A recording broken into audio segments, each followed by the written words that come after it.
तो गाइस 28 अक्टूबर को iOS 18.1 का ऑफिशियल अपडेट आ गया है। बहुत सारे लोगों ने अपडेट किया भी होगा। अब इस नए अपडेट के साथ आपको एप्पल इंटेलिजेंस के क्या-क्या फीचर्स मिलने वाले हैं और कौन से डिवाइस इसे सपोर्ट करेंगे ये बताऊंगा। लेकिन जो डिवाइसेस एप्पल इंटेलिजेंस को सपोर्ट नहीं करते हैं उनके अंदर भी क्या इंटरेस्टिंग अपडेट्स आए हैं ये भी बताऊंगा। तो ऑलमोस्ट हर आईफोन यूजर के लिए काफी इंटरेस्टिंग वीडियो रहने वाला है, तो एंड तक जरूर देखिएगा। वैसे अगर आप चैनल पर नए हो पहले सब्सक्राइब कर दीजिए। वीडियो स्टार्ट करते हैं।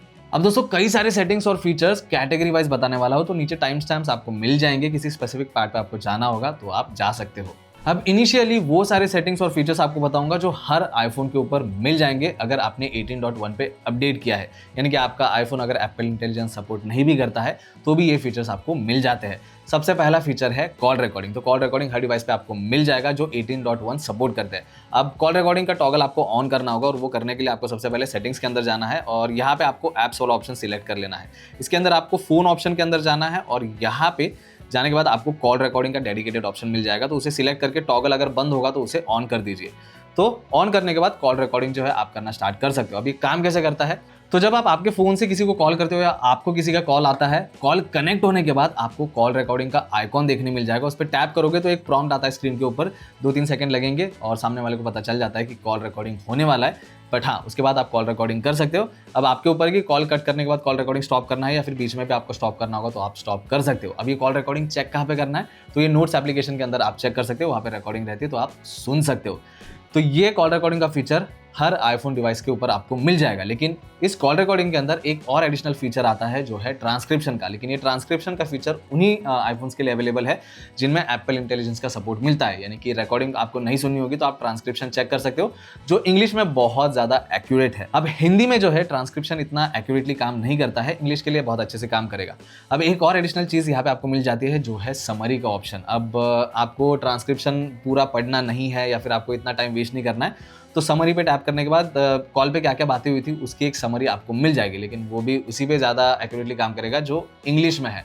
इसके बाद दोस्तों कंट्रोल सेंटर के लिए भी कुछ नए कंट्रोल मॉड्यूल्स आ गए हैं जो हर डिवाइस के लिए अवेलेबल है। तो कंट्रोल सेंटर में अगर आप जाते हो तो जो डिफॉल्ट सेटिंग है उस पर आप देख सकते हो कनेक्टिविटी का जो कंट्रोल मॉड्यूल है उसमें कुछ चीज़ें हमें मिल जाती है और एडिशनल चीज़ों के लिए हमें अंदर जाना पड़ता है। लेकिन इंडिविजुअल कंट्रोल मॉड्यूल्स भी आप ऐड कर सकते हो। तो यहाँ पे कंट्रोल सेंटर पे टैप करके रखना है, ऐड कंट्रोल पे जाना है और यहाँ पे नीचे आओगे तो कनेक्टिविटी में आपको वाईफाई का डेडिकेटेड बटन जो है यहाँ पे मिल गया जो पहले नहीं था। ब्लूटूथ, वीपीएन ये सारी भी चीज़ें आ गई है। तो आपको ये जो डिफॉल्ट वाला ऑप्शन मिलता है कनेक्टिविटी का ये यूज़ नहीं करना होगा। तो एक सिंगल कंट्रोल मॉड्यूल आप ऐड कर सकते हो। अब एक और अच्छी चीज़ है कि जो थर्ड पार्टी एप्लीकेशंस है उनके भी कुछ एडिशनल कंट्रोल मॉड्यूल्स यहाँ पे आ गए हैं, जैसे कि जोमेटो हो गया, स्विगी हो गया। अगर आप यूज़ करते हो तो उनके भी कंट्रोल मॉड्यूल्स आप ऐड करके रख सकते हो और मेजरमेंट का भी आपको कुछ एडिशनल कंट्रोल मॉड्यूल्स जो है यहाँ पे मिल जाता है। अब कंट्रोल सेंटर को लेके एक और एडिशनल सेटिंग यहाँ पे आ गई है, तो वो चेक करने के लिए हमें जाना होगा सेटिंग्स के अंदर। कंट्रोल सेंटर यहाँ पे सिलेक्ट करेंगे तो यहाँ पे आप देख सकते हो रीसेट कंट्रोल सेंटर का एक नया ऑप्शन आपको मिल जाता है। अब ये किस चीज़ के लिए है, अगर आपने कंट्रोल सेंटर को कस्टमाइज किया होगा अपने हिसाब से और कुछ टाइम यूज़ करने के बाद आपको लग रहा होगा कि जो डिफॉल्ट लेयर था या फिर जो डिफॉल्ट चीज़ थी कंट्रोल सेंटर की उस पर ही वापस जाना है, तो यहाँ पे आप कंट्रोल सेंटर को रीसेट कर सकते हो। तो ये डिफॉल्ट लेआउट पे जो है चला जाएगा। इसके बाद दोस्तों नोटिफिकेशन को लेके भी एक छोटा सा अपडेट है। नोटिफिकेशन सेंटर अगर मैं ओपन करता हूँ तो किसी एप्लीकेशन से अगर आपको मल्टीपल मैसेजेस या कुछ नोटिफिकेशन आए होंगे तो उनका नंबर यहाँ पे देखने मिल जाता है। तो यहाँ पे मैसेज एप्लीकेशन में आप देख सकते हो मुझे 2 मैसेजेस आए हैं तो यहाँ पे 2 जो है लिख के आ रहा है। तो इसी तरीके से कोई भी एप्लीकेशन से अगर आपको मल्टीपल नोटिफिकेशंस आते हैं तो वहाँ पे वो नंबर दिखा देगा कि एग्जैक्टली कितने नोटिफिकेशंस आए हैं। इसके बाद दोस्तों एक नया फोकस मोड भी ऐड हो गया है जिसका नाम है रिड्यूस इंटरप्शंस, और वो चेक करने के लिए आपको सेटिंग्स में जाना है और यहाँ पे अगर आप फोकस में जाते हो तो यहाँ पे रिड्यूस इंटरप्शंस का ऑप्शन जो है आपको मिल जाएगा। अब यहाँ पे आप पीपल और एप्स जो है उन्हें ऐड करके रख सकते हो। जब आप इस मोड पर रहोगे तो जो चीज़ें आपने सिलेक्ट की है सिर्फ उनके नोटिफिकेशंस आपको मिलेंगे और यहाँ पे आप इसका स्केड्यूल भी जो है सेट करके रख सकते हो। वैसे तो ये फोकस मोड जो है आपको हर डिवाइस के ऊपर मिल जाएगा, लेकिन इसके अंदर एप्पल इंटेलिजेंस का फीचर भी आपको मिलता है जो सिर्फ उन डिवाइसेस में आपको देखने मिल जाएगा जो एप्पल इंटेलिजेंस को सपोर्ट करते हैं। वैसे उस ऑप्शन का नाम है intelligent break through and silencing. अगर इसका टॉगल आप ऑन रखते हो तो उसके बाद में आपने भले ही रिड्यूस इंटरप्शन का मोड सिलेक्ट किया है, अगर जो भी नोटिफिकेशन आपको उसके बाद रिसीव हो रहे हैं एआई को अगर लगता है कि ये इंपॉर्टेंट है, इमरजेंसी हो सकता है, तो वो नोटिफिकेशन आपको दिखा देगा डायरेक्टली। तो हाँ भाई, ये एक एडिशनल ऑप्शन मिल जाता है आपको इस फोकस मोड के अंदर। तो अगर आप 15 प्रो और उसके ऊपर का कोई भी डिवाइस यूज़ कर रहे हो तो ये ऑप्शन आपको मिल जाएगा। अब क्योंकि एप्पल इंटेलिजेंस की बात निकल ही गई है तो इसके अंदर आपको क्या क्या नए फीचर्स मिलने वाले हैं एक एक करके बता दूंगा। लेकिन 18.1 के ऊपर अपडेट करने के बाद जो सबसे पहली चीज़ आपको करनी है वो ये है कि सेटिंग्स के अंदर जाना है और इस बार आपको एप्पल इंटेलिजेंस एंड सीरी का ऑप्शन मिल जाएगा। उसके अंदर जाके आपको एप्पल इंटेलिजेंस का टॉगल जो है ऑन कर देना है। वेटिंग लिस्ट हो सकता है स्टार्टिंग में आए, लेकिन ज़्यादा देर तक आपको वेट नहीं किया कराया जाएगा, वो तुरंत जो है वो रिक्वेस्ट एक्सेप्ट हो जाती है। अब रिक्वेस्ट एक्सेप्ट होने के बाद आपको लैंग्वेज और रीजन जो है इंग्लिश यूनाइटेड स्टेट्स पे सिलेक्ट करके रखना है, और उसके बाद में आप एप्पल इंटेलिजेंस के फीचर्स यूज करना स्टार्ट कर सकते हो। अब एप्पल इंटेलिजेंस पूरी तरीके से एक्टिवेट होने के बाद सबसे पहली चीज जो आप नोटिस करोगे वो है सीरी का नया एनिमेशन। तो यहाँ पे वो लाइटिंग वाला इफेक्ट आपको मिल जाता है, काफी कूल लुक प्रोवाइड करता है सीरी को। लेकिन सिर्फ लुक के मामले में नहीं, सीरी यहाँ पे थोड़ी सी स्मार्ट हो गई है इस नए अपडेट के साथ, और जो फ्यूचर अपडेट्स आने वाले हैं उसके साथ और भी स्मार्ट हो जाएगी। लेकिन अभी फिलहाल के लिए जो नेचुरल लैंग्वेज अंडरस्टैंडिंग है सीरी का, वो काफी सुधर गया है। यानी कि कोई कमांड देते समय आप अटक भी जाते हो और फिर कमांड कंप्लीट करते हो तो सीरी जो है उसे प्रॉपर्ली समझ के आपको रिप्लाई दे देगी।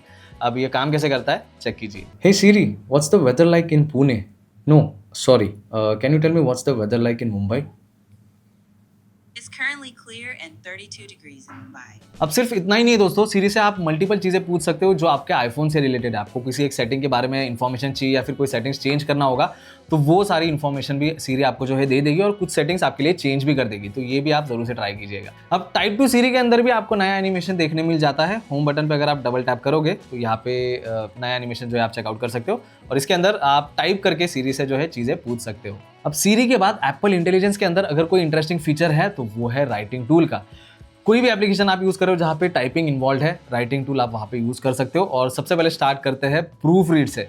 अब इसके अंदर कोई भी चीज़ आपने लिखी है और आपको इसके अंदर कोई ग्रामेटिकल मिस्टेक है या नहीं, कोई स्पेलिंग मिस्टेक है या नहीं, ये चेक करना होगा तो प्रूफ रीड की मदद से आप कर सकते हो। आपको सेंटेंस सिलेक्ट कर लेना है, प्रूफ रीड पे जो है टैप करना है, और अगर स्पेलिंग मिस्टेक होगा तो वो हाईलाइट करके बता देगा। अगर कुछ ग्रामेटिकल मिस्टेक होगी तो वो भी हाईलाइट करके बता देगा। तो आपको चेंज करना होगा तो आप चेंज कर सकते हो, और चेंज करने के बाद आपको ओरिजिनल वाले चीज़ पे वापस जाना होगा तो आप रिवर्ट भी कर पाओगे। तो अगर आपको बेसिकली ग्रामेटिकल एरर्स और मिस्टेक्स पता करने हैं तो प्रूफ रीड का इस्तेमाल आप कर सकते हो। प्रूफ रीड के बाद आप रीराइट टूल का भी इस्तेमाल कर सकते हो। अब इसके अंदर आपने कोई एक चीज़ लिखी है तो अलग अलग वे में आप उसे लिख पाओगे, यानी कि फ्रेंडली वे का ऑप्शन आपको मिल जाता है, प्रोफेशनल ऑप्शन मिल जाता है, कंसाइज करने का ऑप्शन भी आपको मिल जाता है। तो रीराइट टूल भी बहुत सारे लोगों के लिए हेल्पफुल हो सकता है। अगर आपको लग रहा है कि आपने कोई एक चीज़ लिखी है वो रूड तरीके से आ रही है तो आप उसे फ्रेंडली वे में जो है कन्वर्ट कर दीजिए। अगर आपको लगता है कि जो चीज़ आपने लिखी है उसे आपको प्रोफेशनल वे में कन्वर्ट करना है तो वो सारी चीज़ें आप रीराइट की मदद से कर सकते हो। अब इसके बाद दोस्तों राइटिंग टूल के अंदर ही आपको समरी, की पॉइंट्स, लिस्ट और टेबल के भी ऑप्शन आपको मिल जाते हैं। समरी में जो है आपने एक बड़ा पैराग्राफ अगर सिलेक्ट किया और समरी पे टैप किया तो उस पैराग्राफ में क्या है वो आपको शॉर्ट में करके दिखा देगा। और उसी तरीके से यहाँ पे टेबल भी काम करता है, टेबल क्रिएट करके आपको दे देगा। और लिस्ट अगर आप सिलेक्ट करते हो तो जो भी आर्टिकल आपने लिखा होगा, फिर जो भी चीज़ आपने लिखी है उसे लिस्ट फॉर्मेट में लेके आएगा।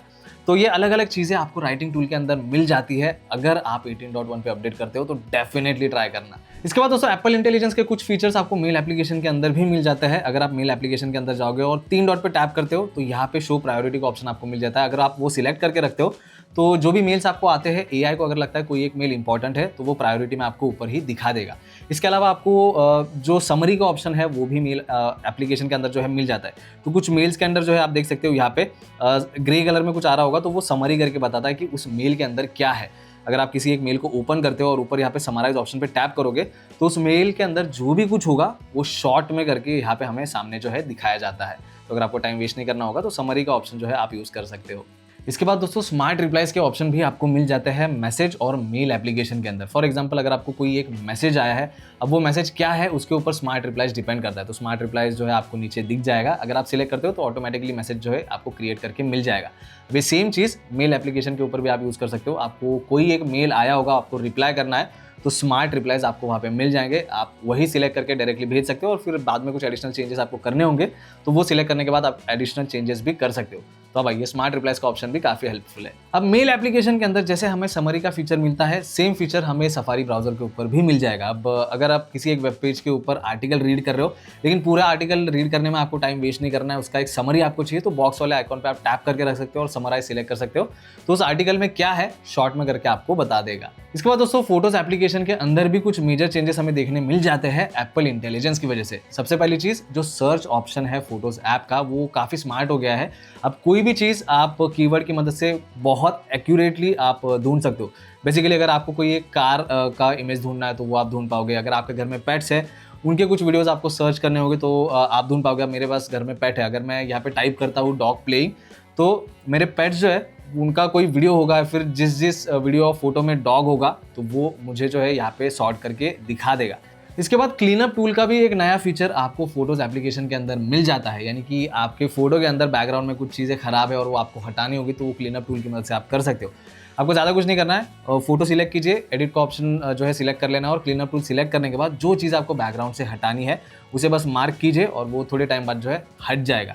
अभी काफ़ी अच्छे से काम कर रहा है अभी, लेकिन हाँ और बहुत ज़्यादा इंप्रूवमेंट एप्पल जो है इसमें ला सकता है विद फ्यूचर अपडेट्स। अब एक और चीज़ आप क्लीनअप टूल की मदद से कर सकते हो और वो ये है कि आप किसी पर्सन का फेस जो है वो डायरेक्टली ब्लर कर पाओगे।